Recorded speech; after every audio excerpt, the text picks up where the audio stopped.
ये बता रही कि इनके पापा करीब 4 मंथ से गायब थे, मिल नहीं रहे थे। इनके पापा का दिमागी हालत थोड़ा खराब था और ये सामर्थी चर्च में आती रही और प्रार्थना करती रही और इनके पापा आज मिल गए हैं और इनके साथ इस प्रार्थना में आए हैं। कितने दिन से खो गया था पापा? 4 महीने से।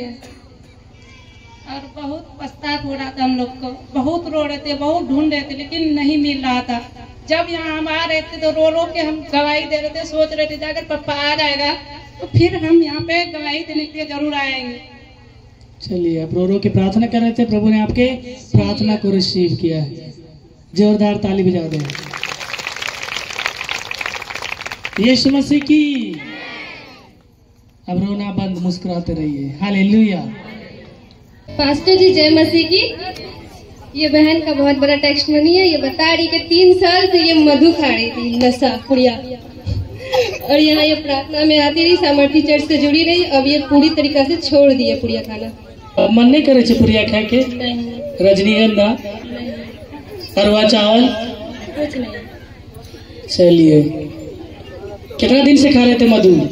3 साल से खा रहे थे। कहाँ से आए हैं? चंपानगर मसूरिया। चंपानगर किधर है? पूर्णिया, मसूरिया। चंपानगर बहुत मशहूर है क्या? मसूरिया। इसलिए प्रभु ने आपको मशहूर कर दिया है, नशा पान को छोड़ दिया। आप गांव के लोग अजीब सोच रहे होंगे। कितना बार आए यहाँ पे? 3 बार। आज रजनीगंधा देने का मन करता खरीद के। खाना है? नहीं। अभी कोई भाई को बोलेंगे ना, चलो फ्री मिल रहा है, ले लेते हैं। चलिए, प्रभु आशीष दे। इस बहन का मधु खाना छूट गया। हालेलुया।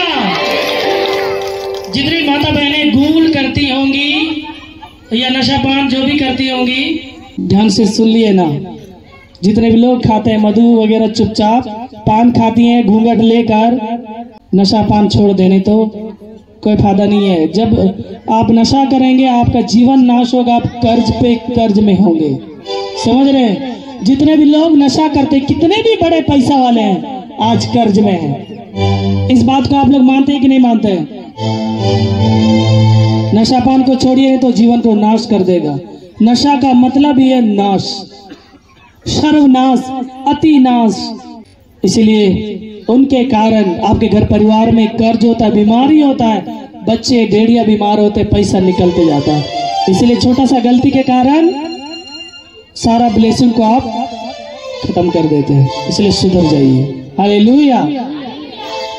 ऐसे एक बात याद आया मुझे। हमारे पड़ोस में 2-3 हमारे जाति में, हल्ला नहीं कर, इधर से ज्यादा आवाज सुनाई दे रहा है। ये मौसी कति हल्ला करे, धीरे से बोल। तो हमारे पड़ोस में हमारे जाति के लोग 3-4 लोग जॉब में थे, समझ रहे हैं, नौकरी में थे। नशा करने के कारण बिल्डिंग आधा बना, किसी का एक भी बच्चा पढ़ा नहीं, किसी के बच्चे उजुरिया बन गए, 3-4 गर्लफ्रेंड रख रहे हैं, घर में तरक्की नहीं। क्यों? क्योंकि नशा करने के कारण। और मसीह लोगों में है, प्राइवेट जॉब कर रहे हैं, फिर भी बड़ा बड़ा बिल्डिंग है, 4 व्हीलर है। क्यों? परमेश्वर स्पेशल दिया। क्लासी में हम लोग जब एक रात में एक बच्ची को दुष्ट आत्मा पकड़ा था, प्रार्थना के लिए गए, एक बहन क्या, जब हम लोग चाय के लिए गए, मुझे अजीब लगा। मैं बोला आप कोई बड़ा पोस्ट में है क्या? तो बोलते मैं आंगनबाड़ी में। आंगनबाड़ी में कितना तनख्वाह है बिहार में? 3000-4000। इतना शानदार बिल्डिंग, मैं सुन के चकित रह गया। क्योंकि प्रभु हर एक बातों में, हर एक चीजों में वो हेल्प करता है। जब हम उसको हर बात में धन्यवाद देते हैं, प्रार्थना करते हैं, नशापान को नहीं करते हैं, तो प्रभु हमें स्पेशल ऊपर उठाता है। हालेलुया।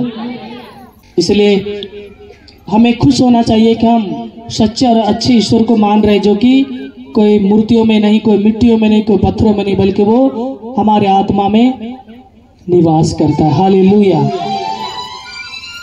बहुत अच्छा लगता है ऐसा गवाही सुनकर।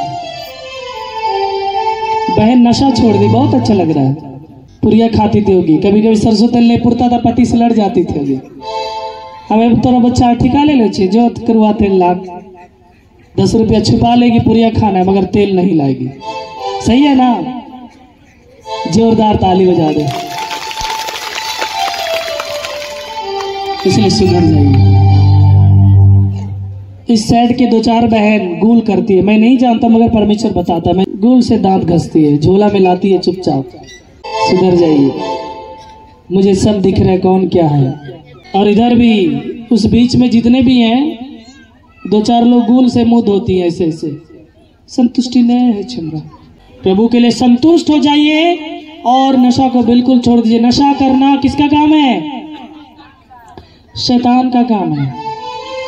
जिन्होंने भी नशा को दोस्ती किया, उनका दोस्ती शैतान से हो गया। उनका दोस्ती शादीशुदा होने के बाद भी दूसरे मर्दों से हो गया। बेविचार में पड़ गया, आप कर्ज में आ गए आप। इसलिए मेरे प्रियो सुधर जाए। दुनिया क्या कर रहा है, करने दीजिए, आपको सुधर कर रहना है। हालेलुया। दूसरे गवाही सुनेंगे। पास्टर जी को जय मसीह की। पास्टर जी, इन भाई का बहुत अद्भुत गवाही है। ये भाई बता रहे हैं कि इनके भाई को अग्नि बाण मार दिया गया था और पूरे शरीर में उनका बड़ा बड़ा फोड़ा हो गया था और वो बहुत इलाज करवाए। इलाज में ये बता रहे हैं कि लगभग 3,000 रुपया लग चुका था और वो बिल्कुल ही ठीक नहीं हो पा रहा था। फिर ये भाई हमारे इस चर्च से जुड़े हुए हैं और ये तभी अपने भाई से बोले कि तुम तो हर जगह पे इलाज करवा चुका है, अब एक बार विश्वास करके ये तेल और पानी यूज कर। और ये भाई ने अपने भाई को वो तेल और पानी दिए और वो एक ही बार यूज किया और उसके बाद वो सारा फोड़ा इंस्टेंटली हील हो चुका यीशु के नाम में। और इनकी दूसरी गवाही है, इनका एक बहुत इंपॉर्टेंट डॉक्यूमेंट्स था जो इनको बहुत जरूरी था और इनको पता नहीं था कि वो पोस्ट ऑफिस में आ चुका है। ये पोस्ट ऑफिस गए और डाक बाबू से इन्होंने कहा कि सर देखिए तो मेरा एक डॉक्यूमेंट्स है जो इम्पोर्टेंट है, आ चुका है। उन्होंने कहा कि नहीं, वो अभी नहीं आया।